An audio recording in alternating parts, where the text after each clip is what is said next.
So the Vancouver Titans were once considered one of the best teams in the Overwatch League. The all-Korean lineup won 19 straight games, eventually losing to the San Francisco Shock in the Overwatch League Grand Finals. But recently, the entire roster was dropped, the org imploded overnight, and now Vancouver is scrambling for a fix. So what happened to one of the most beloved teams to ever play the game?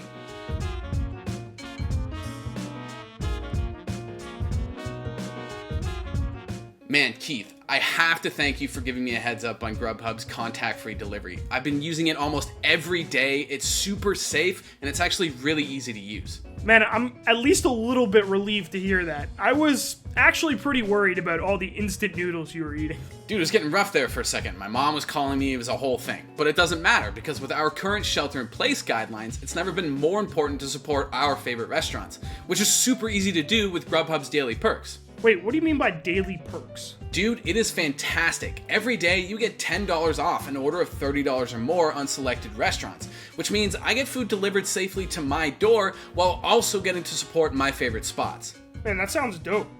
But, dude, you gotta be honest with me. Have you ordered anything other than ramen?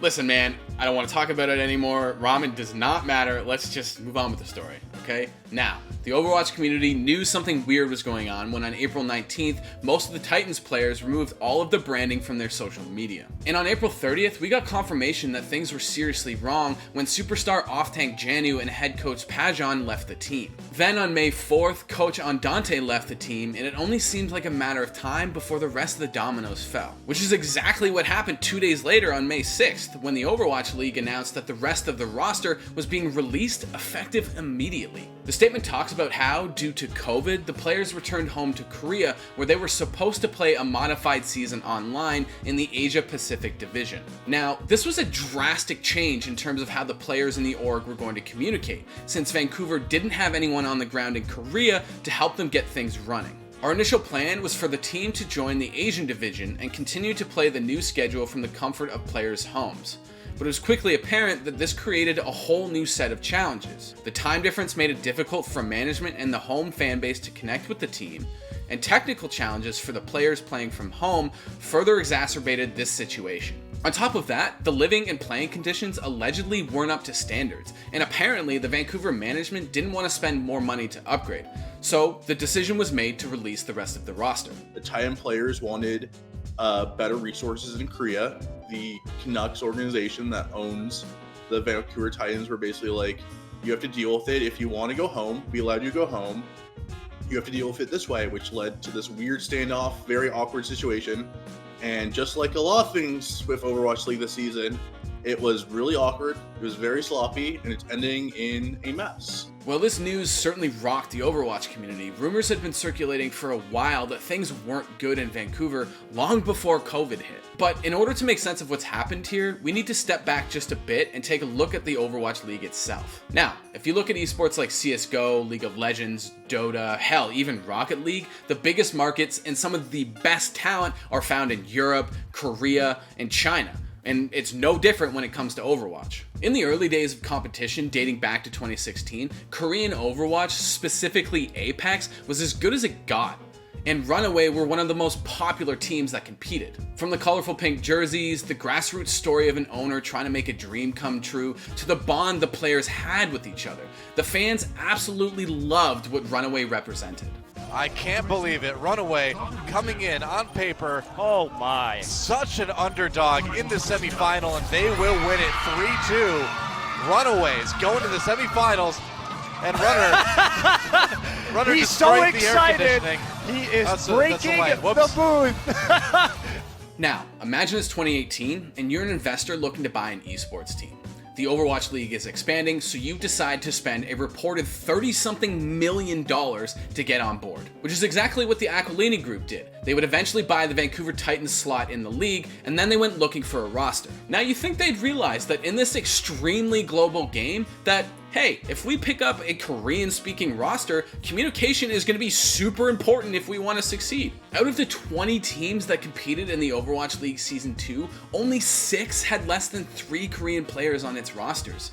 So, I mean, if you want to have an Overwatch League team, odds are you're probably going to have to deal with international talent. Which makes it all the more confusing because communication was by far the biggest obstacle the team faced, and it ultimately led to the release of one of the most talented Overwatch teams we've ever seen. And we know it was one of their biggest problems because Alfred de, who runs the esports side of that business, said as much in an interview with Sportsnet. Quote, "I think for us, these guys didn't speak English and we didn't speak Korean.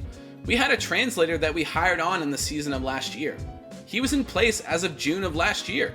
So there were mistakes made, for sure. If I could do it over again, it would probably be in everyone's best interests if, just to ease with the cultural assimilation on both sides, just to have, perhaps, English lessons for the players and Korean lessons for our staff." End quote. Okay, so the Aquilini group picks up the runaway roster and they become the Vancouver Titans just in time for Season 2 of the Overwatch League. And pretty much right away, these dudes are on fire. Nano boost 2. Yeah. Janu though gets 2, gets 3 with the whole hog of 4K, making it near 5K for Janu 6K. Janu kills everyone. They win 19 games in a row. The team knows each other really well. Things are looking great. But as Season 2 continued through the 3rd and 4th splits, rumors started to pop up. According to a report from Kotaku, the players were allegedly unhappy with their contracts and communication was pretty spotty. Apparently the players would go up to a month without hearing back from management. Imagine how tough this situation was for the players.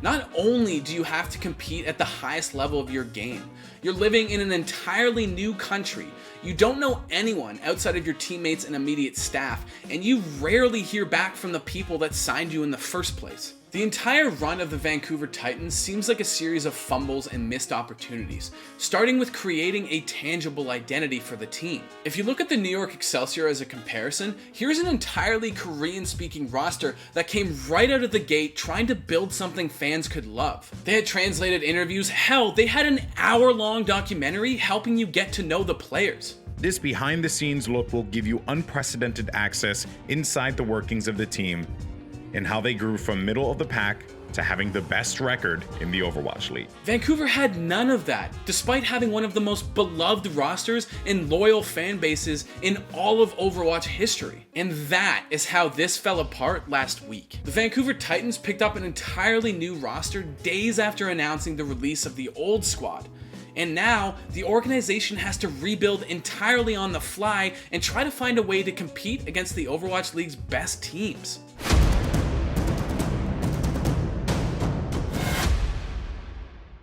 And that new roster was tested immediately as they lost 2 series over the weekend, losing to the Washington Justice and the Florida Mayhem. Now, let's be honest, it's been a rough few months for Overwatch. First, Sinatra, one of the most popular players in the Overwatch League, left for Valorant in late April.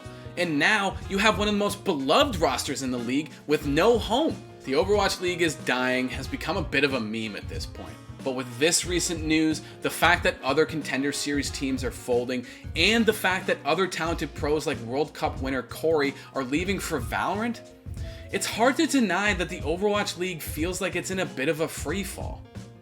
Did you get clapped on Stomp the Squad last week?